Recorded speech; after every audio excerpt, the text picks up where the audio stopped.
말씀은 데살로니가 후서 3장 14절에서 15절까지 말씀을 근거로 공동체 안에서 불순종을 대하는 자세라는 제목으로 여러분들과 은혜를 나누고자 합니다.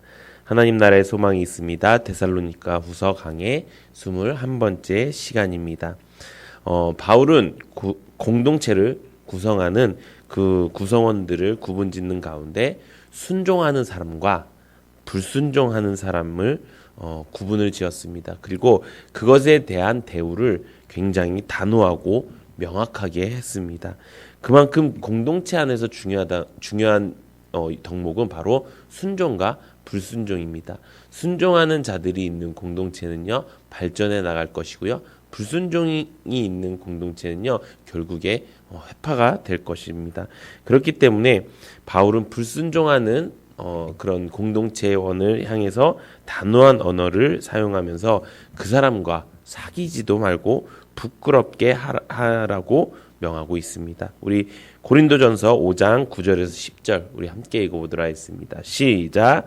내가 너희에게 쓴 편지에 음행하는 자들을 사귀지 말라 하였거니와 이 말은 이 세상에 음행하는 자들이나 탐하는 자들이나 속여 빼앗는 자들이나 우상 숭배하는 자들을 도무지 사귀지 말라 하는 것이 아니니 만일 그리하려면 너희가 세상 밖으로 나가야 할 것이니라. 아멘. 뭐라고 이야기하고 있습니까? 그들 음행하는 자들과 사귀지 말고 탐하는 자들, 속여 빼앗는 자들, 우상 숭배하는 자들과 사귀지 말라고 합니다.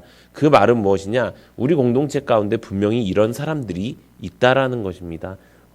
우리 공동체 가운데 다 순종적이고 다 좋은 사람들만 있으면은 좋겠지요. 근데 그렇지 않습니다. 우리 공동체에 들어오는 사람들은 어떤 사람들입니까? 불완전한 사람들입니다.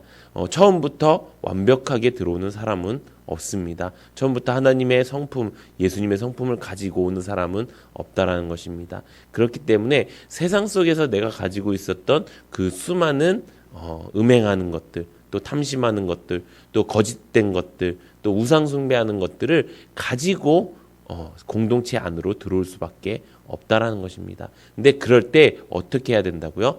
그들과 어울리지 말라, 사귀지 말라라고 이야기하는 것입니다. 왜 그렇습니까? 너무나도 명확합니다. 그들은 아직 하나님의 그 공동체 안에 들어올 하나님의 그 공동체를 바르게 이어갈 수 있는 힘이 없기 때문입니다. 근데 나는 이제 이 안에서 변화되고 있는데 갑자기 그런 사람들이 찾아왔을 때, 혹은 그런 사람들이 나와 가까워졌을 때 내가 그들과 같이 사귀게 되면은 그들과 내가 같은 악인이 될 수 있다는 것입니다. 시편 1편 4절에 보면 이렇게 기록되어 있습니다. 악인들은 그렇지 않으며 오직 바람에 나는 겨와 같도다. 우리의 공동체 가운데 겨와 같은 사람들이 있습니다. 들쑥날쑥한 사람들, 공동체 안에서 딱 안으로 들어와서 딱 정착하지 못하고 겉으로만 이렇게 겨처럼 이렇게 날아다니는 사람들이 있습니다. 그런 사람들과 어울리지 말라고 이야기하는 것입니다. 성경은 빛이 어찌 어두움과 사귈 수 있냐고 우리에게 말씀하고 있습니다. 고린도후서 6장 14절에 보면 너희는 믿지 않는 자와 멍에를 함께 매지 말라. 의와 불법이 어찌 함께하며 빛과 어둠이 어찌 사귀며 라고 기록되어 있습니다. 우리의 공동체는 예수님이 함께 하시는 공동체입니다. 그렇기 때문에 빛의 공동체인데요. 이 안에 어찌 어둠이 같이 있을 수 있냐라고 이야기하는 것입니다.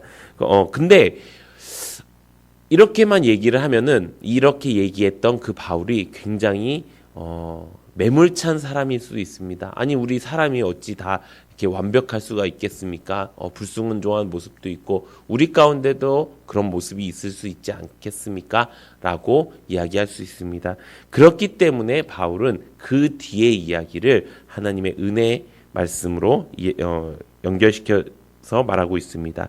14절에 보면 누가 이 편지에 한 우리 말을 순종하지 아니하거든 그 사람을 지목하여 사귀지 말고 그로 하여금 부끄럽게 하라라고 이야기하고 있습니다. 부끄럽게 하라는 이야기는 뭐냐? 이게 창피를 주라는 이야기가 아닙니다. 부끄럽게 하라는 것은 그가 하나님의 진리에서 벗어났음을 스스로 깨닫게 하고 진리 가운데 다시 돌아오게 하라는 그 말이 여기서 말하는 부끄럽게 하라라는 이야기입니다.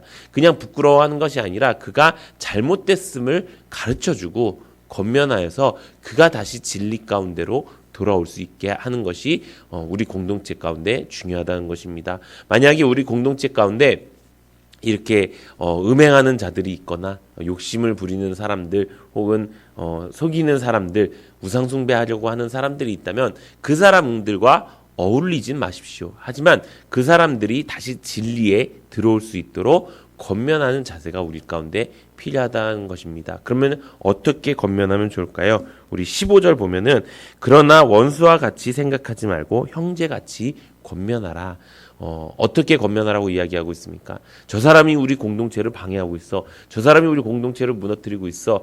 저 사람만 없으면 되는데 라는 생각이 아니라 형제같이. 형제의 뜻은 무엇입니까?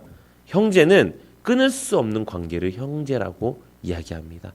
내가 아무리 무슨 짓을 저지르도 뭐 옛날 말로는 호적을 판다고 이야기하지만 내가 어떤 방법을 써서라도 그와 피를 나눈 형제라는 사실은 변하지가 않는 것입니다. 그렇듯 형제를 대하듯이 형제를 권면하듯이 그들을 대하라고 이야기합니다.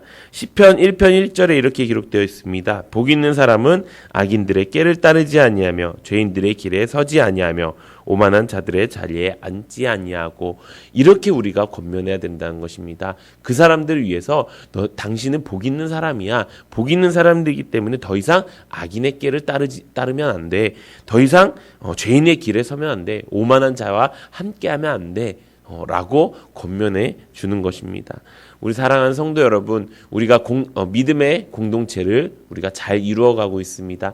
여기 계신 분들을 보면은 믿음의 공동체를 이루어가는 사람들도 있고 또 그것을 구성해가는 사람들도 있습니다. 또 오래된 사람들도 있고 또 얼마 되지 않는 사람들도 있습니다. 하지만 가장 중요한 것은 무엇입니까? 먼저 우리가 그 공동체 안에 순종의 자세를 가지는 것입니다. 그리고 만약에 내가 먼저 내 마음속에 혹시 음행이 있는가? 혹시 탐심이 있는가? 혹시 욕심이 속이는 것이 있는가? 혹시 우상숭배하는 것이 있는가?